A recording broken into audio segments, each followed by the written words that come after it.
In the last episode of the Nigerian Theatre Witnesses to History, Professor FEMI Osofisan spoke about those he collaborated with and his experiences in his works in the theatre. Today, we will continue with that interview, and this will be the last portion of it. He will be talking to us today about the training of professionals in theatre, and especially that important area of training in the use of the Nigerian language for theatre productions. How impactful will the Nigerian theatre be if the medium of communication is the local language? What are the implications? Let's go on with the interview with the celebrated Professor of Theatre Arts, Professor FEMI Osofisan. I had fantastic actors. Actors. And you know, my plays, final versions depend on those actors. Because that is true. You know, I myself don't even know the solution at the beginning, but when you have actors, when they come on stage and begin to experience differences, so that in the earlier days you find that the play you watch at the beginning, opening some, it's not the same you watch on the final night. Because I keep changing, you know. People adjusting because of what the actors bring in. That's been, I think, my own valuable lesson that I gain from what the actors bring in. So the play is a collaborative effort. I don't get rigid on this is what we must do. In fact, I try to encourage differences in interpretation. Let's get some. So because I believe that when the actor really gets into it, you can bring such innovation, such things that you yourself will be surprised. That is true. And that's what has kept my theatre going. All of you, when you embody those parts, you bring in something that is really incredible. So I'm very much indebted to my actors. What they're able to do, what they teach me when the play gets going. So that's why my own approach is not a rigid. There are actors, there are directors who say, do this and don't do anything else. Stand here, do that. No, I try to just to get the actor to finally understand that part, and then he or she goes out and put life. Yeah, and then he or she goes out and put life. Yeah, put life. So even little things. Look at, for example, 4 robbers. Somebody has stolen, where the actors come and say, we are looking for somebody who has stolen our license. Oh, okay. Okay. and they are wishing this person, those 3 people, where they come in for, is it Eko Yibo or which of the actresses? They come, we are looking for this, and the man stole a license and disappeared, and just a trivial thing which had not been thought about, but which made so much difference. Then the actor brings out the photograph and shows it around, which was so just creative, fitted into the thing. Well, I had not thought of it. Just we are looking for something. It's just normal that you bring out the. That became that's so many little touches like that which the actors add to the script for me. I'm really indebted to my actors. They really teach me what to do. So from play to play we change, and so the play becomes theirs, not really mine. It becomes their play, and we learn the play of the actors. Yes. So they are able, when things don't go right, they're able to improvise. Yeah. You put something else and you think, well, this is part of the play, but it was never part of the play. And I think this is what, personally, I think that's why Shonika kind of stopped writing, because Nobel Prize is okay, but it turned him to a statesman. And he left the stage more or less, left to us. Because I've been feeling it now since I myself lost touch with my actors. To create has become more tasking. Yes, less continuous, less. You need, Shakespeare died on stage. He was on stage throughout. Molière died on stage. People, the integration within the stage, the contribution of the actors,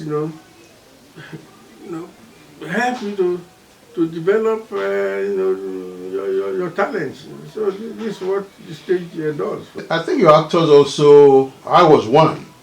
I think that part of the useful experience for a lot of us was the allowance to bring out all our energy into the roles that we've been given.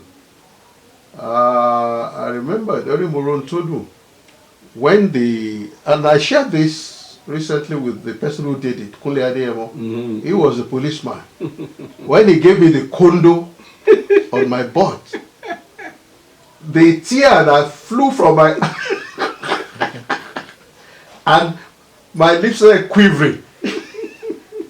After the play, I was at first upset, but the truth, what you said was right. I knew that was the correct, because we kept on saying this during rehearsal, but I never attained that until that night when he really whacked me. And he himself would probably have lost, he would have forgotten that it was a play. He started begging me after. I said, don't worry, that was about, don't do it tomorrow. My lamp nearly flew off. In fact, if you remember that scene in Clark's play, that Song of a Goat. Song of a Goat, okay. Where they were to sacrifice. Yes. And of course, Shuriga was the one directing, and he insisted he must use a live goat.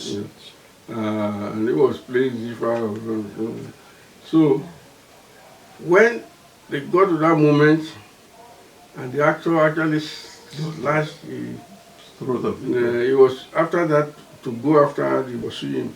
When he saw the man's eyes, after cutting that, he made a bolt of it. You can't believe it. The man ran after him to the backstage. He jumped through the window. He jumped after him. They ran into the streets. I heard it as a story. No, exactly. He had lost. He had become possessed. And if he had stayed, he would have killed him. Killed him, yeah. So but he said he saw it, and the man went after him. Now, looking at, you are also a teacher for such a long time. Somebody had said that perhaps teachers are not teaching the students, just like you have noted, in terms of your own evolution. What language should we engage the people with? The English theater that we are studying and passing on, is it adequate in terms of how to reach our people? You introduced music, dance, you even interpreted the music into Yoruba to carry your message. Are we doing enough of being dynamic in terms of training theater artists so that they can be as successful as the more communal, like you mentioned about the Ogunde? He speaks the language, they respond to him, he can amend his act even while performing. Are we doing enough of that in terms of training? I don't think there's any time where you always say we are doing enough.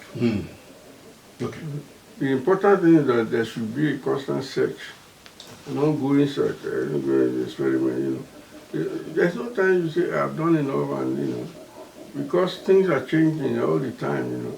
So just the opportunity to be able to do something, that's what. One of the problems you have now is lack of funding. Mm. You know,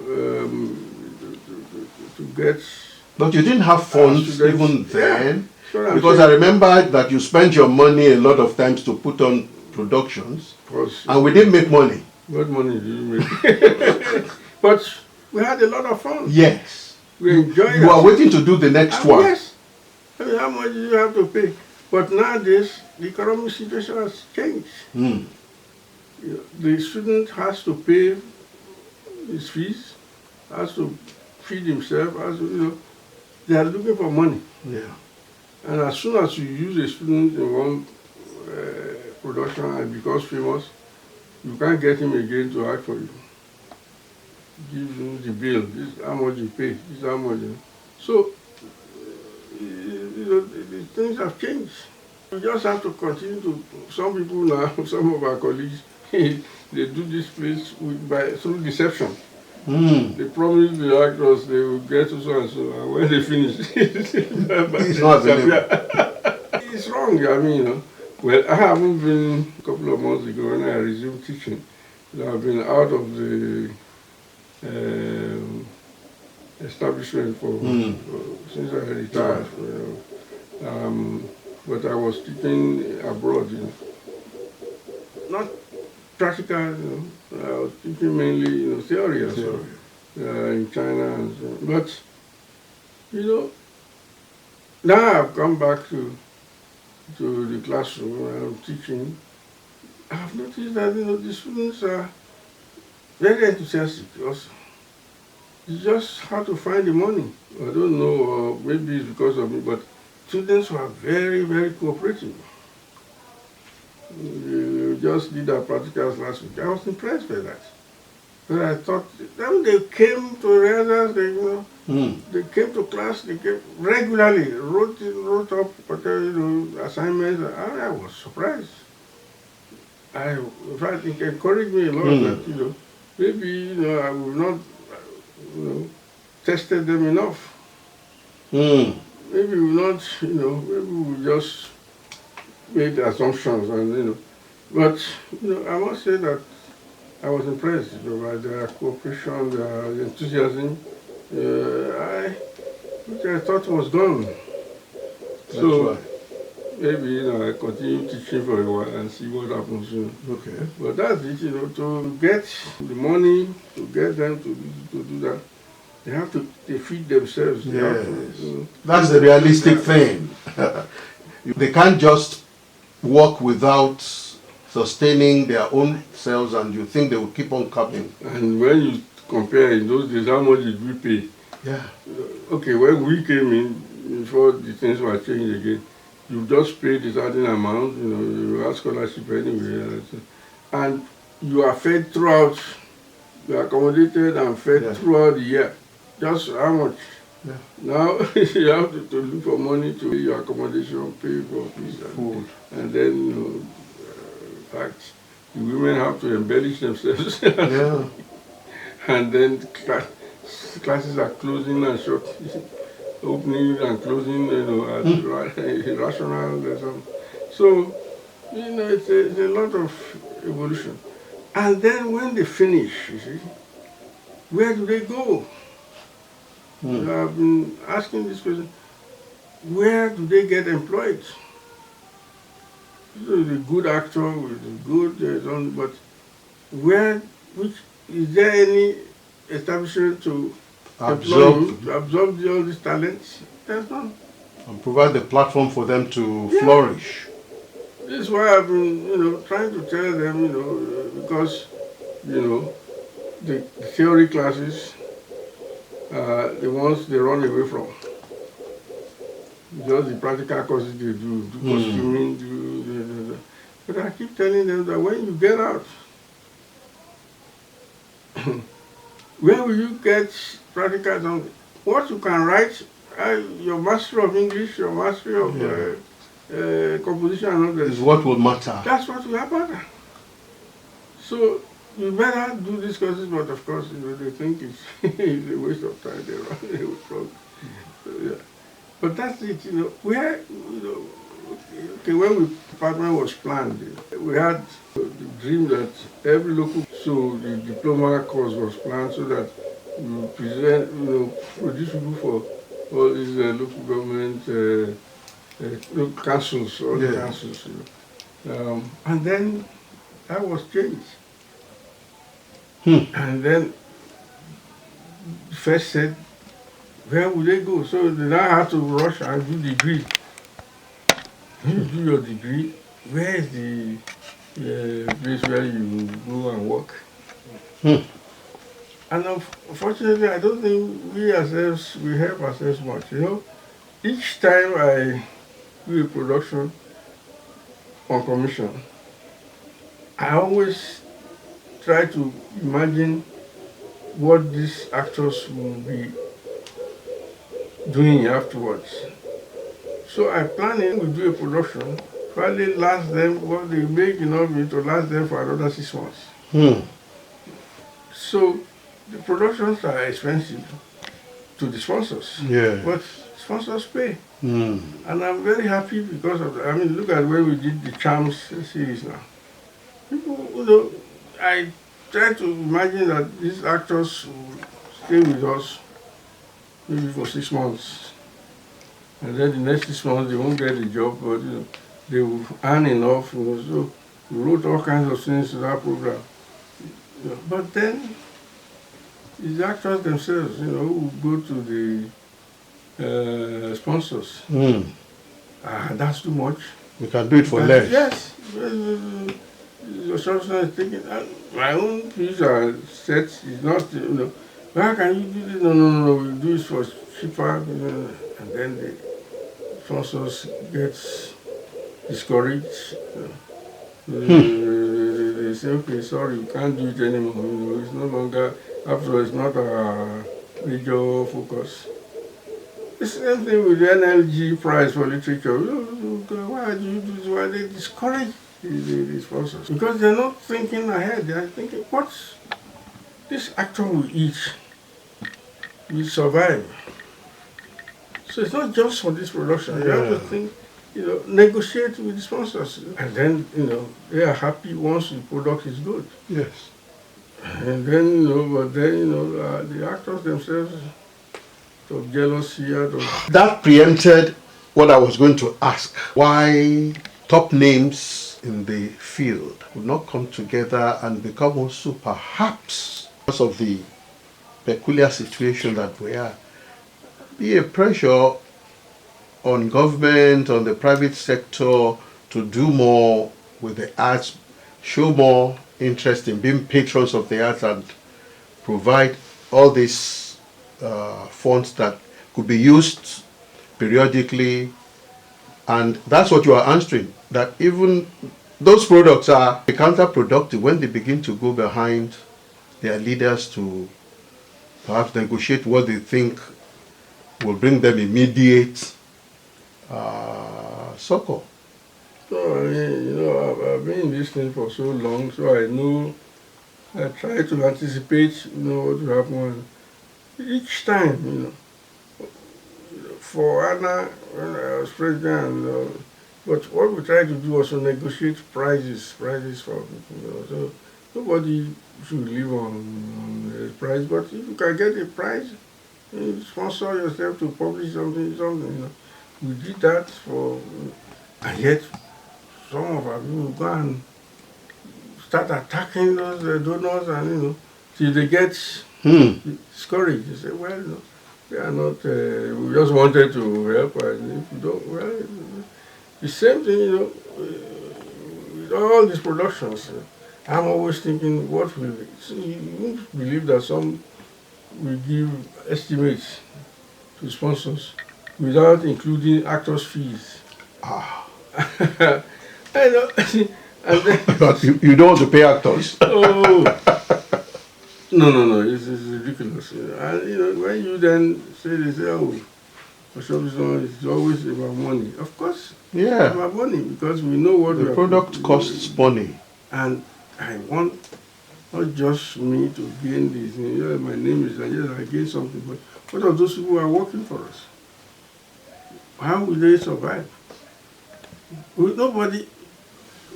One of the things our predecessors failed to do was to impress on the government the need to create cultural centers and maintain them. It's just like that brings me to roads. Because I was just going to ask you if creating cultural centers has been of any use. The one here, all they do in Ibadan here, all they do is maybe dance once in a while. No proper creative product from the establishment. That's about what happens around the country. Because of the attitude towards it. It's like you are just, does the governor even mention culture when he speaks? Because we ourselves have not, made sure that the importance of this thing is realized. That this is part of social responsibility of the government. Artists, they deserve. I mean, when you start arguing, they say, "Oh, yeah, the man wants to chop, wants to chop government money." I have sickens me, We have products, we are producing students. Where do they go? They have to have a place where they are going. It should be a conscious thing by people in government. And it's important because all the places where I worked abroad, it's part of government function. Not just the federal government, even the local government. All levels. Yes. I don't know, if they don't do it directly, they do it indirectly through the councils. British Council is one of the lottery. Yes. But they realize that it's an important part of the development. It's an important part of the polity. You don't just throw people out and say, "Oh, when you need them, okay, come and dance." That's culture. When people are visiting, you dance and then go. That's culture. No. That's unfortunate. That's part of why we have unemployment. Look at, even talking of tourism industry alone, do you know how much that could fetch for the government? Yes. But, we are not serious, Not just oil and gas that brings money. Yes. Even, it demonstrated that the tourist industry brings far more than any of these minerals. Far more. Yeah. But that will be developed. Yes. That will be made important. Look at Obama, getting inaugurated, bringing a poet. The young. Yeah. And here they say poetry. What is poetry? You just wasting your time. So, we are not cultured, mostly. And, we just bread and butter. That's part of what is dehumanizing our society. Wow. Over the past 3 weeks, we've been talking with Professor FEMI Osofisan, celebrated playwright, director, dramatist, and teacher, on his works and experiences in the field of the Nigerian theater and in the training of theater artists. Today we bring that to a conclusion in this episode of the Nigerian Theater Witnesses to History, where we seek to document the direct experiences of Nigerian theater artists who have made an impact in the field over the last 50, 60, 70 years. We'll be bringing you more, and next week we'll be meeting with a celebrated, if you can say, theater artist by accident, Chief Yemi Farumbi, who will be taking us through his own experiences, his growth in bringing theater to our homes, and his experiences and thoughts on how there can be better content production and value for the theater industry in Nigeria.